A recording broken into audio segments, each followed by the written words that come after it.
الأخبار الموجزة ليوم السبت.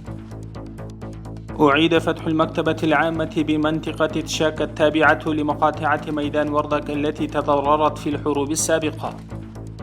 تقول وزارة الصحة العامة إنه تم وضع حجر الأساس لمركز علاج مرضى الثلاثيميا بقيمة 37 مليون أفغاني في مقاطعة هرات. قام سمو أمير المؤمنين بزيارة الوحدات خلال زيارته لفيلق العزم. بدأت شركة الاتصالات الأفغانية خدماتها في منطقتي نوزاد وباغران بمقاطعة هلمند ولاقت ترحيبا من سكان المنطقة. بناء على أمر أمير المؤمنين بدأت عملية التحقيق في ملفات الأسرى في مقاطعة ننجرهار. تم تنفيذ الخطة التشغيلية للنظام الحضري على طول طريق المطار تحت إشراف بلدية كابول.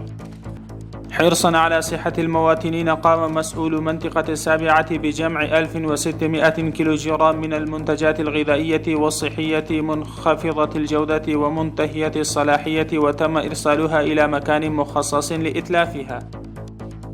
قام فريق طبي سياحي لهلال الأحمر الأفغاني بتقديم خدمات صحية مجانية في المناطق النائية التابعة لمديرية إمام صافي مقاطعة قندوز.